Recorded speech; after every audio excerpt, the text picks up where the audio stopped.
Tem uma cena, no último episódio de Supernatural, que a maior parte do fandom até hoje se recusa a aceitar. Depois de 15 anos, 327 episódios, 2 vezes no inferno, uma passagem pelo purgatório e um confronto direto com Deus, Dean Winchester morre furado por um pedaço de metal enferrujado numa luta contra um vampiro sem nome, numa missão de rotina.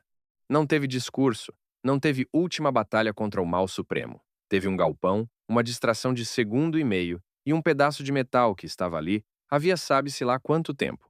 A internet inteira reagiu do mesmo jeito. Isso não pode ser sério. Depois de tudo que ele passou, é assim que termina?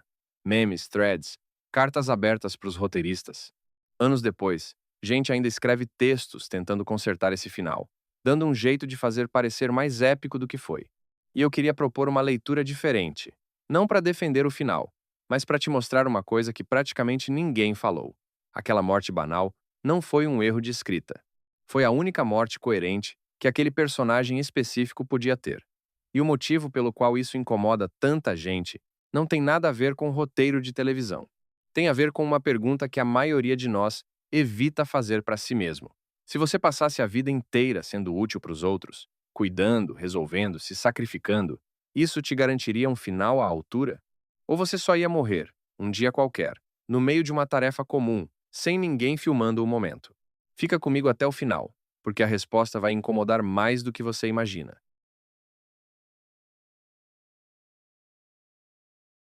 Antes de qualquer coisa, deixa eu te situar rapidamente para quem não acompanhou ou não lembra dos detalhes.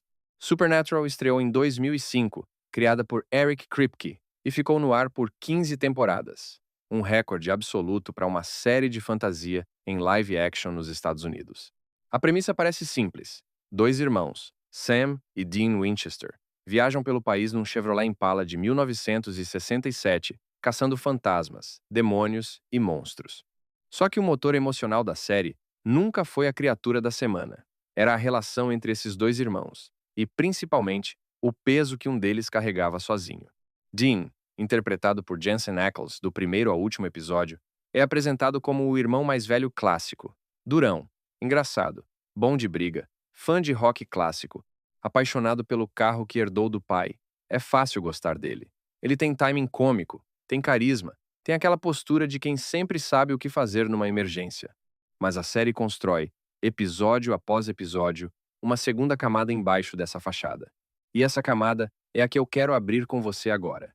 Quando Dean tinha 4 anos, sua mãe, Mary, foi morta por um demônio dentro do quarto do irmão recém-nascido, Sam.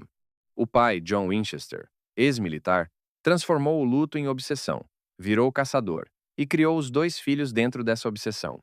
A cena que praticamente ninguém esquece é a última coisa que John diz pro Dean, ainda criança, antes de sair correndo com o bebê Sam nos braços para fora da casa em chamas. Pegue seu irmão e saia de casa agora. Não olhe para trás. Vá, Dean, vá. Dean tinha 4 anos, e a partir daquele instante, ele carregou Sam para fora do incêndio, literalmente e simbolicamente, pelo resto da vida inteira. Repara na estrutura dessa cena, porque ela é a chave de tudo que vem depois. Não foi um pedido. Foi uma ordem, dada a uma criança de 4 anos, atribuindo a ela a responsabilidade pela sobrevivência de outra pessoa. E o pior, Dean obedeceu perfeitamente. Ele passou a fazer isso pelo resto da série. Cada decisão importante que ele toma, dos primeiros episódios até o final, tem essa mesma estrutura por baixo. Alguém precisa ser salvo, e Dean é quem vai pagar o preço por isso. A série documenta isso com uma clareza que muita gente assiste sem perceber o padrão. Dean rouba comida para alimentar Sam, quando o pai desaparece em caçadas que duram semanas. Dean finge estar bem quando não está, porque alguém precisa manter a rotina funcionando. Dean aprende a cozinhar, a fazer compras, a mentir para a escola sobre por que o irmão mais novo está sempre com fome, tudo isso enquanto ainda era, ele mesmo, uma criança. Isso tem nome na psicologia do desenvolvimento infantil: parentificação. É quando uma criança é forçada a assumir papel de cuidador antes da idade em que deveria estar sendo cuidada. E o efeito colateral mais estudado da parentificação não é só o amadurecimento precoce, é a dificuldade, na vida adulta, de reconhecer as próprias necessidades como legítimas. A criança parentificada aprende, cedo demais, que seu valor está atrelado à sua utilidade, que amor se ganha sendo indispensável. E aqui está a primeira coisa que eu preciso que você guarde, porque o resto do vídeo inteiro vai voltar nisso. Dean Winchester nunca aprendeu a existir sem uma função. Ele não sabe quem é quando não tem alguém para salvar.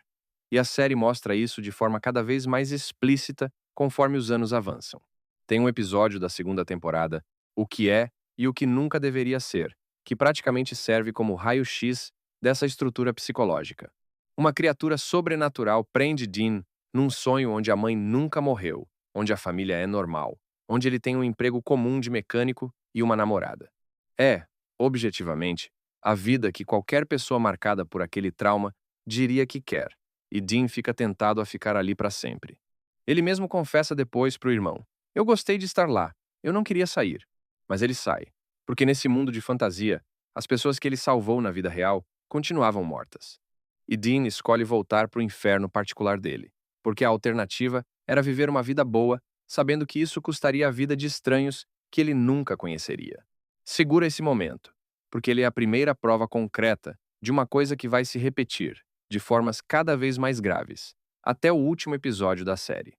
Dean sistematicamente escolhe o sofrimento próprio, em troca do bem-estar alheio, e trata essa escolha como se fosse óbvia, como se não houvesse dilema nenhum ali. A pergunta que eu quero plantar agora, e que vamos responder ao longo do vídeo, é essa: isso é heroísmo? Ou é o único jeito que uma criança de 4 anos, treinada a se sacrificar, aprendeu a sentir que merece existir?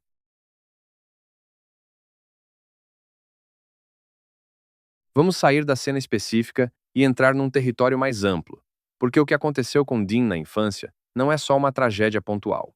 É a fundação de um padrão de comportamento que a psicologia estuda há décadas e que tem um nome bem específico: codependência. Codependência não é só gostar demais de alguém. É um padrão relacional em que a pessoa constrói sua identidade e seu senso de valor em função de ser necessária para outra pessoa. O codependente não sabe se relacionar de forma equilibrada, porque a ideia de não ser indispensável gera nele um pavor quase existencial. Se ninguém precisa de mim, quem eu sou? Supernatural é, sem exagero, um estudo de caso perfeito disso. E o próprio programa parece saber, porque o tema aparece repetido, de forma cada vez mais explícita, ao longo dos anos. A relação entre Dean e Sam é constantemente descrita, dentro da própria série, como doentia.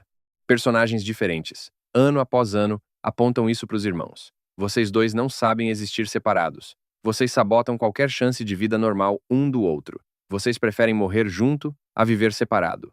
E o auge disso, a prova mais concreta e mais chocante desse padrão, acontece no final da segunda temporada. Sam morre, esfaqueado nas costas numa emboscada. E Dean, sem hesitar um segundo, faz um pacto com uma demônia. A vida de Sam de volta em troca da própria alma, com um prazo de exatamente 1 ano até ser arrastado para o inferno.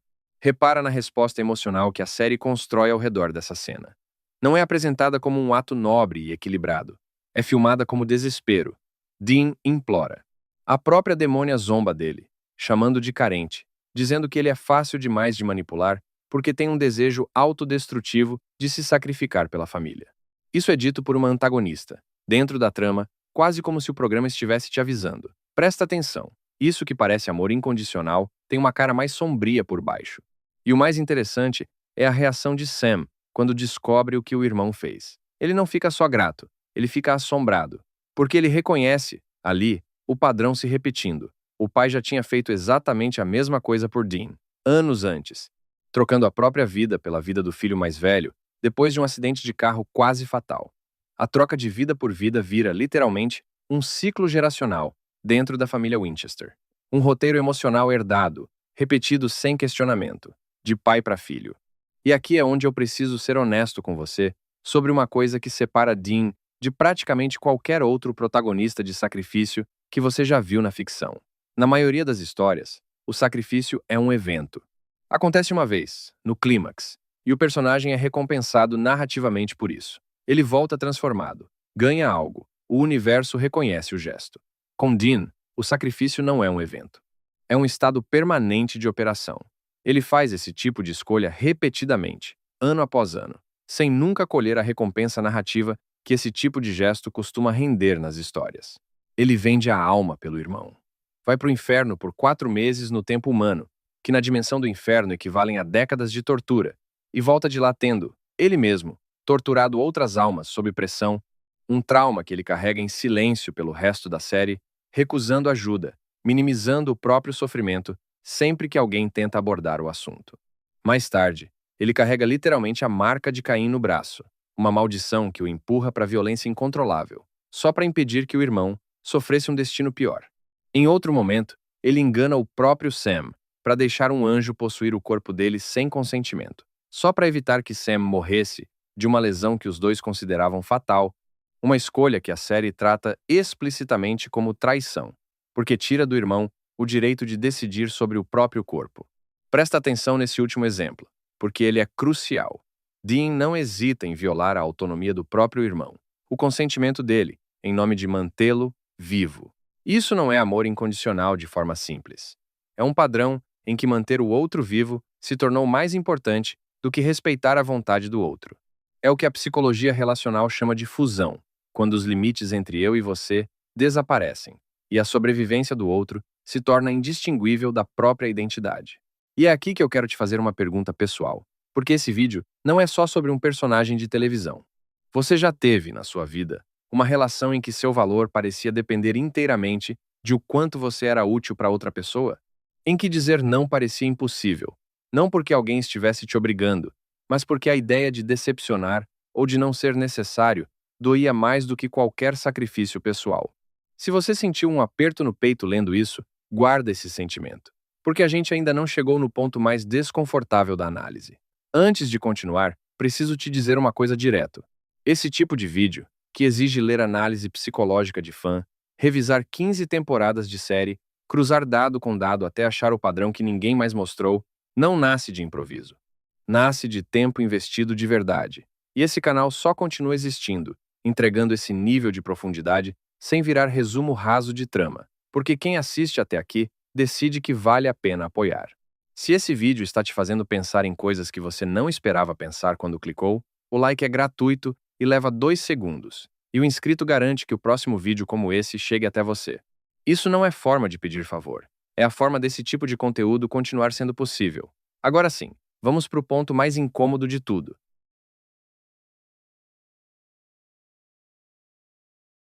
Chegamos no momento que gerou a reação mais forte de toda a história do fandom de Supernatural, e é hora de encarar de frente por que ela dói tanto. Depois de 15 anos vendo Dean se sacrificar repetidamente, o final da série precisava, de alguma forma, responder a uma pergunta implícita que o próprio programa passou anos construindo. Será que, no fim, esse sacrifício constante compensa? Será que existe uma recompensa para quem vive assim? E a resposta que Carry On, o episódio final, dá é desconfortável na medida exata. Não. Não existe recompensa proporcional. Dean morre numa caçada de rotina contra vampiros comuns, sem nome de destaque, sem grande vilão, sem discurso, empalado por um pedaço de metal enferrujado dentro de um galpão qualquer. Ele nem percebe de imediato que está ferido de morte. É o irmão que repara no metal saindo das costas dele. A reação do público foi imediata e visceral. Nas redes, mensagens repetiam a mesma indignação. Como assim? Depois de sobreviver a Lúcifer, a Deus, ao inferno 2 vezes, é assim que ele morre? O próprio ator, Jensen Ackles, admitiu publicamente que sua primeira reação ao ler o roteiro do final foi de desconforto, dizendo que saiu daquela sala de reunião incomodado, sem conseguir aceitar de imediato aquela conclusão para um personagem que ele viveu por 15 anos. E eu entendo perfeitamente essa reação. Ela é humana, é legítima e reflete algo que todo mundo que consome ficção de herói foi condicionado a esperar. Sacrifício deveria ter peso narrativo proporcional. Se você dá tudo de si a vida inteira, o universo da história deveria, em algum momento, te devolver isso à altura. Só que é exatamente aqui que eu quero te propor a virada dessa análise. E ela é polêmica, então eu já aviso. Talvez você discorde de mim. E tudo bem, porque é exatamente esse tipo de debate que eu quero gerar com esse vídeo. A minha leitura é a seguinte: aquele final não é uma falha de roteiro. É, na verdade, o único final logicamente coerente para esse personagem específico. E o motivo de doer tanto é porque ele recusa a promessa implícita que toda narrativa de herói sacrificial costuma fazer, que é essa: sofra o suficiente, doe o suficiente, e no fim, você ganha um final proporcional ao tamanho do que você deu. Dean nunca operou dentro dessa lógica de troca. Repara bem, em nenhum momento da série, em nenhuma das 8 vezes documentadas em que ele morre ao longo da trama, Ele barganha o próprio sacrifício por reconhecimento. Ele nunca faz aquilo esperando volta. Ele faz porque não sabe fazer diferente. E se o personagem nunca operou dentro da lógica de troca, por que o final dele deveria operar dentro dela? A morte banal, sem epicidade, é o espelho perfeito de como ele viveu, fazendo o trabalho sem esperar aplauso, porque parar de fazer o trabalho nunca foi uma opção disponível para ele psicologicamente. Ele não morre como um mito porque ele nunca se permitiu, nem uma vez sequer em 15 temporadas, existir como algo além de uma função útil para os outros. Um mito é construído por quem tem tempo de refletir sobre a própria grandeza. Jim nunca teve esse tempo. Ele estava sempre ocupado, sendo necessário para alguém. E aqui está a parte que eu acho mais dolorosa de todas. Aqui praticamente nenhuma análise sobre o final menciona. O próprio lema que define a vida de Dean e Sam, a série inteira, salvando pessoas, caçando coisas, o negócio de família, nasceu como uma frase de propósito e terminou, ano após ano, se revelando uma sentença. Não é um chamado nobre que os liberta. É uma prisão que eles herdaram do pai e nunca conseguiram, de fato, questionar até o fim. A frase que deveria dar sentido à vida deles vira, na prática, o motivo pelo qual nenhum dos dois nunca teve permissão de simplesmente viver. Isso explica, inclusive, por que tantos fãs relatam uma mistura estranha de admiração e desconforto com Dean. Tem gente que ama esse personagem exatamente pela generosidade dele, pela lealdade, pelo humor que ele usa como armadura para não desmoronar. E tem gente, dentro do mesmo fandom, que fica genuinamente incomodada quando percebe que boa parte da simpatia coletiva por Dean funciona como um álibi coletivo. Usamos o trauma dele para justificar decisões terríveis que ele toma, incluindo mentiras graves para o próprio irmão e decisões que ignoram completamente a vontade das pessoas que ele diz proteger. A gente perdoa Dean rápido demais, porque a dor dele é visível, e a nossa empatia se apega nisso, sem sempre parar para questionar se generosidade compulsiva é realmente a mesma coisa que virtude escolhida. E é exatamente isso que eu quero colocar na mesa, de forma direta. Será que Dean Winchester é, de fato, um herói no sentido moral da palavra? Ou ele é, antes de tudo, um sobrevivente de negligência infantil que aprendeu, através de repetição por 15 temporadas, que a única forma segura de manter as pessoas por perto é sendo indispensável para elas? E a série inteira só disfarçou esse mecanismo de defesa como coragem. Porque é assim que a narrativa de herói tradicionalmente embrulha esse tipo de comportamento. Eu não tenho uma resposta fechada para te dar aqui, de propósito, porque acho que as duas coisas são verdadeiras ao mesmo tempo. E é isso que torna Dean um personagem tão mais complexo do que a maioria dos heróis de ficção. Ele é generoso e ele é disfuncional. Ele é corajoso e ele é incapaz de se valorizar fora de uma função de utilidade. A série não escolhe entre essas duas leituras. E talvez o final banal seja justamente a recusa de escolher. Nenhuma epopeia, nenhuma condenação, só um homem que morreu, fazendo, mais uma vez, o mesmo trabalho de sempre.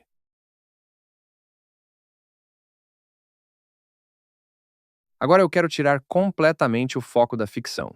Porque, se esse vídeo funcionou do jeito que eu espero, você já percebeu que a gente não está falando só de um personagem de televisão há um bom tempo. A gente conhece gente assim na vida real. Talvez você seja essa pessoa. A pessoa que sempre resolve o problema de todo mundo antes de resolver o próprio. O amigo que aparece a qualquer hora para qualquer emergência, mas nunca liga pedindo ajuda para si mesmo. O filho mais velho que virou responsável pelos irmãos mais novos cedo demais e nunca mais soltou esse papel, nem quando já era adulto havia décadas. A pessoa que mede o próprio valor pela quantidade de gente que consegue ajudar numa semana e que sente uma ansiedade quase física quando não tem ninguém precisando dela. Essas pessoas costumam ser chamadas de fortes, de confiáveis, de essenciais, e são, de fato, essas coisas. Mas raramente alguém pergunta para elas: e quando é sua vez? Quem cuida de você quando você está no chão? Você sabe pedir ajuda ou só sabe oferecer? Deixa eu te dar uns exemplos concretos, porque eu não quero deixar isso no campo abstrato. Pensa na amiga que organiza todo o aniversário do grupo, que lembra da data de aniversário de todo mundo, que aparece com comida quando alguém está doente, mas que, quando ela mesma passa por um momento difícil, esconde. Ela literalmente esconde, porque para ela, pedir ajuda parece uma inversão da ordem natural das coisas. Ela é quem ajuda. Se ela precisa de ajuda, alguma coisa no universo dela parece estar errada. Pensa no pai ou na mãe que trabalha 2 empregos, que nunca tira férias, que sempre coloca a necessidade dos filhos na frente da própria saúde, do próprio descanso, da própria alegria, e que, quando alguém sugere que ele ou ela merece descansar, responde com um sorriso cansado e muda de assunto. Não porque não queira descansar, mas porque parar, mesmo que por um instante, ativa uma culpa que ele nem sabe nomear direito. Pensa no profissional que nunca desliga o celular do trabalho, que responde mensagem de cliente à meia-noite, que sente um desconforto físico quando vê uma notificação não respondida, porque no fundo, ele aprendeu, em algum momento da vida, que ser necessário é a única garantia de que ele vai continuar sendo querido por perto.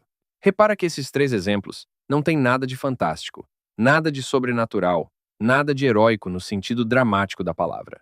São pessoas comuns, que você provavelmente conhece, ou que talvez seja você mesmo, e o padrão psicológico por trás delas é exatamente o mesmo que a gente documentou em Dean Winchester ao longo desse vídeo inteiro. A diferença é que elas não caçam demônios. Elas só vivem suas vidas normais, carregando o mesmo peso, sem música de fundo, sem trilha sonora dramática, sem ninguém batendo palma no final do dia por terem aguentado mais um turno.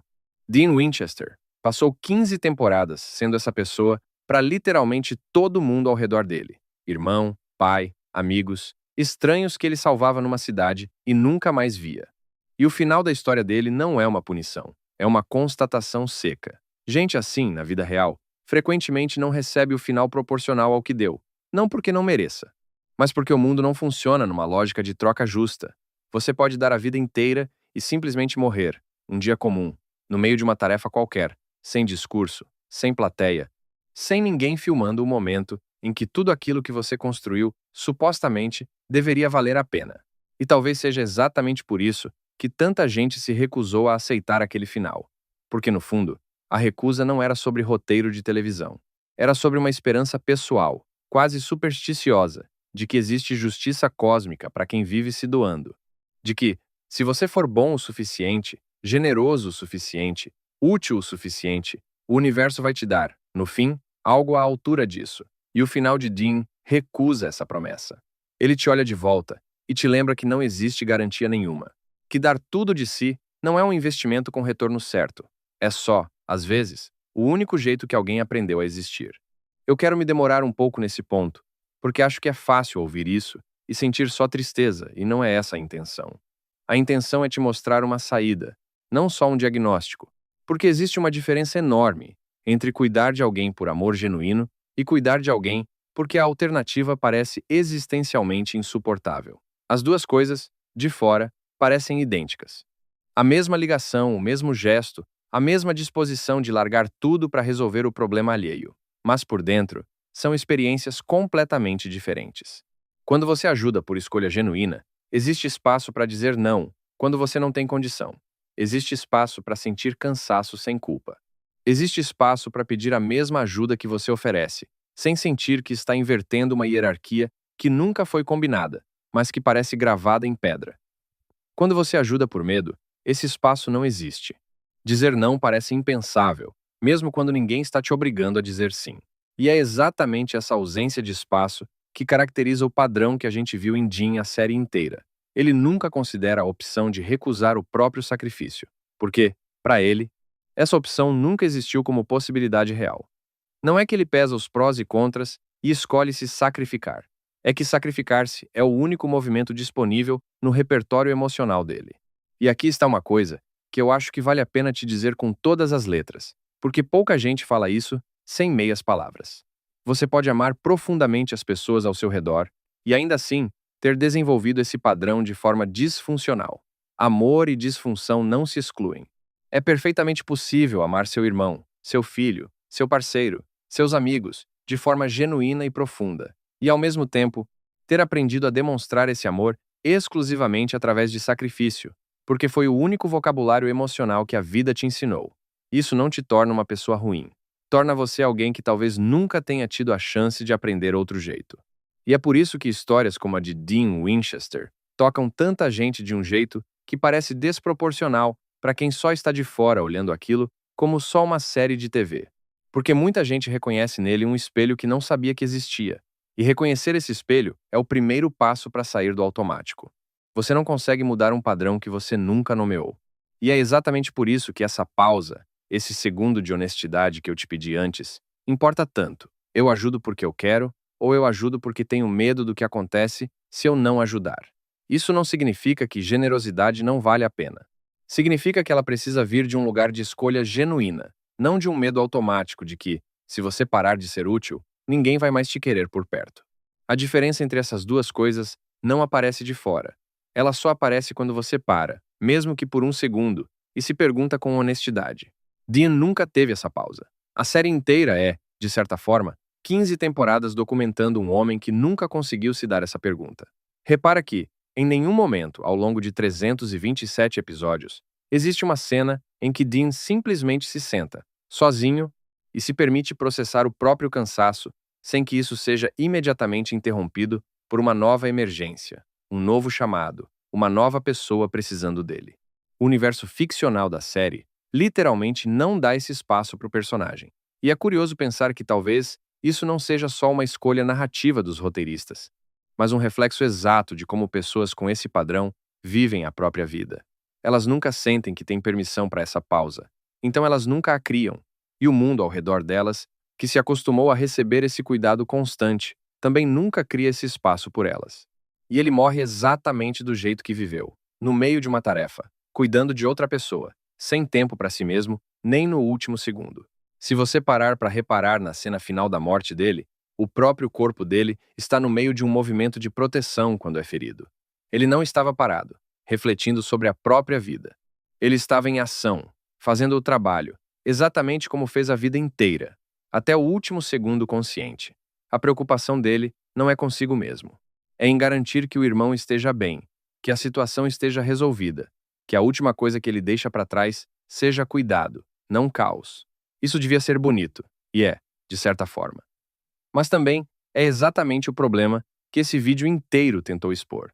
Porque um final assim só é totalmente bonito se a pessoa que morre teve, ao longo da vida, outros momentos de descanso genuíno, de alegria sem culpa, de tempo dedicado só a si mesma, para equilibrar aquele sacrifício final.